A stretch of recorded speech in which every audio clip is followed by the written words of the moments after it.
বনফুল গল্প সমগ্র থেকে আজ পাঠ করছি চতুরীলাল। চতুরীলালের নাম আপনারা নিশ্চয়ই শোনেন নাই, আমিও শুনি নাই। সে নিজেই আসিয়া একদিন নিজের পরিচয় ব্যক্ত করিল। বলিল তাহার দুঃসম্পর্কের কোনো এক আত্মীয় নাকি আমার চিকিৎসায় 2 বৎসর পূর্বে ভালো হইয়া গিয়াছিল। তাহারই সুপারিশে সে আমার নিকট আসিয়াছে নিজের চিকিৎসা করাইবার জন্য। বলিলাম, আপনার হয়েছে কি? চতুরীলাল সহসা হাত দুটি জোড় করিয়া ফেলিল।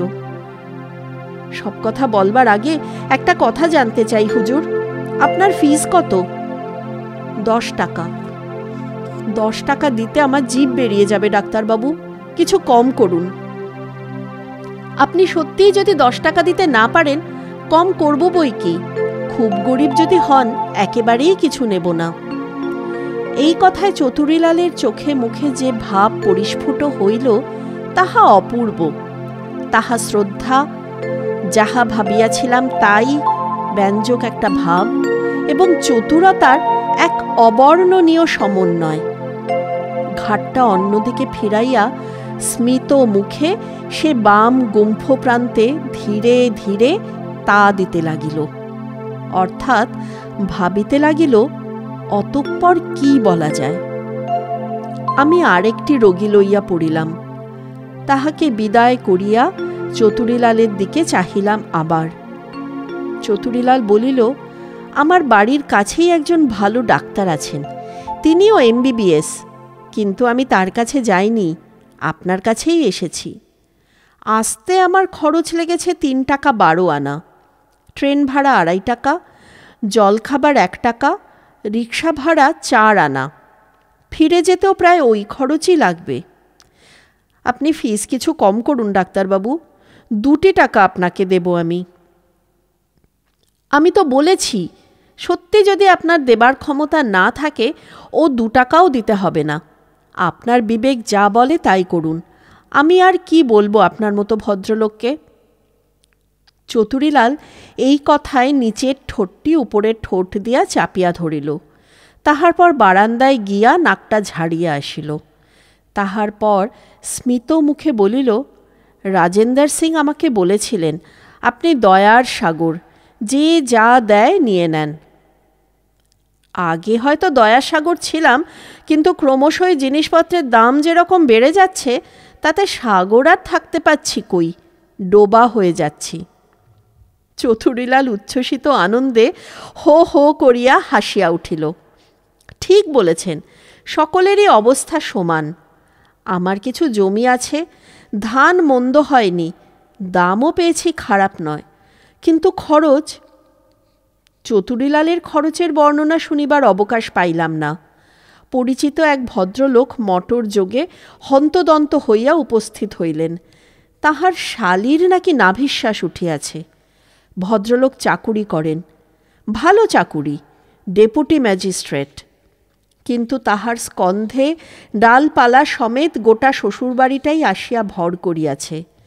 তাহারা পাকিস্তানি এবং বাস্তুহারা, বলিবার কিছু নাই। শালিটি আসিয়াই টাইফয়েডে পড়িয়াছে। চতুরীলালকে বলিলাম, আপনি একটু বসুন, আমি আসছি এখনই। চলিয়া গেলাম। একটা ইঞ্জেকশন দেওয়ার পর ভাগ্যক্রমে শালি সামলাইয়া গেল। ফিরিলাম প্রায় ঘণ্টাখানেক পরে। দেখিলাম চতুরীলাল তখনও বসিয়া আছে। বারান্দায় আরেকটি রোগিণীও আসিয়া জুটিয়াছে। তাহার নাকটা ফোলা, চোখ দুইটি লাল, মুখময় অসংখ্য ছোট ছোট গুটি। মেয়েটি আমাকে দেখিয়া ঘোমটা টানিয়া সরিয়া বসিল। চতুরীলাল বলিল, আপনাকে 5 টাকা দেব ডাক্তারবাবু, নিন, এবার আমার কথা শুনুন। রাগে সর্বাঙ্গ জ্বলিয়া গেল, কিন্তু রাগ প্রকাশ করাটা শোভন নয়।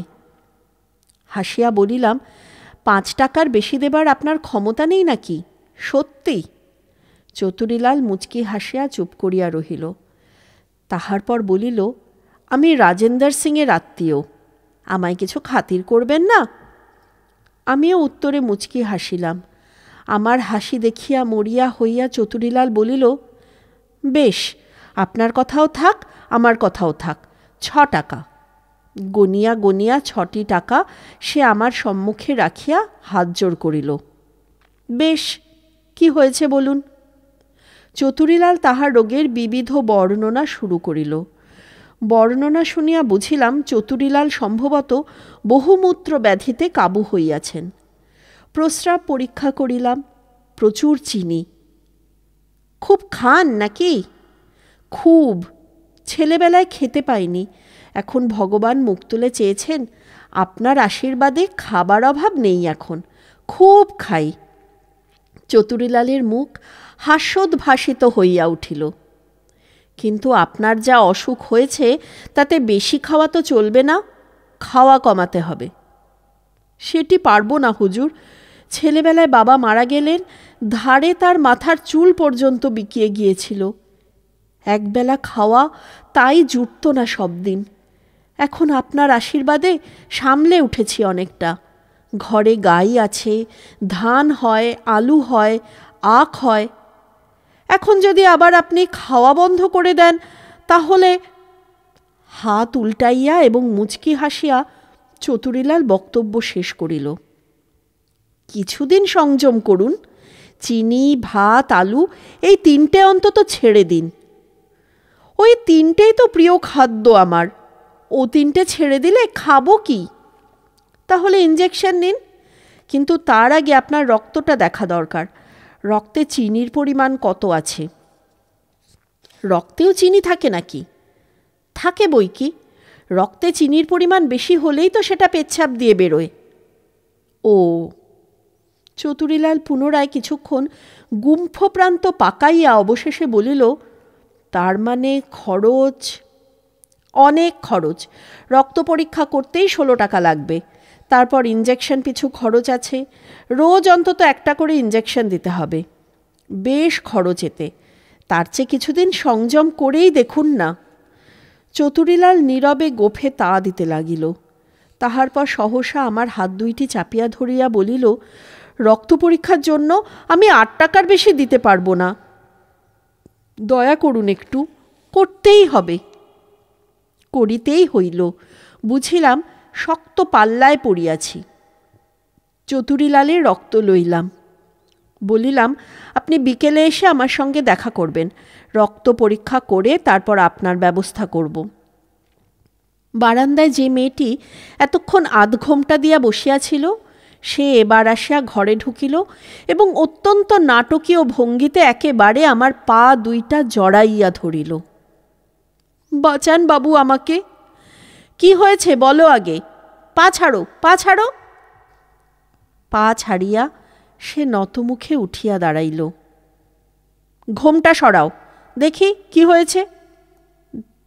দেখিলাম, সংশয় রহিল না কি হইয়াছে। সিফিলিস। চতুরীলালও ব্যাহত আননে তার দিকে চাহিয়াছিল। মেয়েটিকে বলিলাম, তোমার যা হয়েছে তা সারাতে গেলে অনেক খরচ করতে হবে, পারবে? মেয়েটি 2টি রূপার বালা আঁচলের তলা হইতে বাহির করিয়া আমার টেবিলের উপর রাখিল। এই আমার যথা সর্বস্ব, এই নিয়ে আমার অসুখটা সারিয়ে দিন আপনি ডাক্তারবাবু। বালা নিয়ে কি করব? আমাকে কিছু দিতে হবে না তোমার। ওষুধের যা ন্যায্য দাম তাই জোগাড় করো। কত দাম? ভালো করে চিকিৎসা করলে প্রায় 50 টাকা পড়বে। তোমার রক্তটাও পরীক্ষা করতে হবে। তার কত লাগবে? 10 টাকা। তাও নয়, আমি ছেড়ে দেব। ওষুধের দাম কিন্তু লাগবেই। মেয়েটি নীরবে অশ্রুমোচন করিতে লাগিল। বালা দুটোর দাম কত? আমি 30 টাকা দিয়ে কিনেছিলাম অনেক দিন আগে। এখন বেচতে গেলে কি দাম পাবো জানি না। চতুরীলাল বলিল, 10 টাকার বেশি কেউ দেবে না, ভিতরে গালা আছে। মেয়েটি আবার আমার পা জড়াইয়া ধরিবার চেষ্টা করিল। তাহাকে নিবৃত্ত করিয়া বলিলাম, তুমি বাইরে বসো, দেখি আমি কি করতে পারি। হাসপাতালে একটা চিঠি লিখে দিচ্ছি, দেখো সেখানে যদি বিনা পয়সায় কোনো ব্যবস্থা হয়। সেখানে গিয়েছিলাম, তারাও টাকা চায়। তবে আর কি হবে? মেয়েটি চোখে আঁচল দিয়া ফুপাইয়া ফুপাইয়া কাঁদিতে লাগিল। কেঁদে কি হবে? আচ্ছা, বাইরে গিয়ে বসো, দেখি কি করতে পারি। কিছুদিন পূর্বে এক বিলাতি কোম্পানি কিছু ঔষধ বিনামূল্যে নমুনা স্বরূপ পাঠাইয়াছিল। ভাবিতেছিলাম তাহাই কাজে লাগাইব। সহসা চতুরীলাল বলিয়া উঠিল, আচ্ছা ডাক্তারবাবু, 50 টাকা খরচ করলে ও সেরে যাবে? যাবে। চতুরীলাল পুনরায় বাম গুম্ফ প্রান্ত ধরিয়া টানিতে শুরু করিল। ক্ষণকাল নীরব থাকিয়া বলিল, দিন ওকে ওষুধ, দাম আমি দেব। আপনি? চতুরীলাল কিছু না বলিয়া কোমর হইতে একটি গেঁজে বাহির করিয়া 5খানি 10 টাকার নোট আমার হাতে দিল। হাসিয়া বলিল, মায়া জিনিসটা বড় খারাপ ডাক্তারবাবু, মায়াই ডুবিয়েছে আমাদের। চতুরীলালের মুখে এই প্রকার জ্ঞানগর্ভ কথা শুনিব প্রত্যাশা করি নাই। একটা সন্দেহ হইল, আপনার কেউ হয় নাকি? না। তবে? চতুরীলাল ইতস্তত করিতে লাগিল। খুলেই বলুন না ব্যাপারটা কি? ব্যাপারটা কিছুই নয়। ওর মুখটা আমার মায়ের মুখের মতো অনেকটা। তারপর গলা খাকারি দিয়া বলিল, বাবা মারা যাবার মাসখানেক পরে মাও মারা যান। তখন আমাদের অবস্থা এত খারাপ, মায়ের কোনো চিকিৎসাই করাতে পারিনি। সবিস্ময়ে লক্ষ্য করিলাম চতুরীলালের চোখের কোণে অশ্রু টলমল করিতেছে।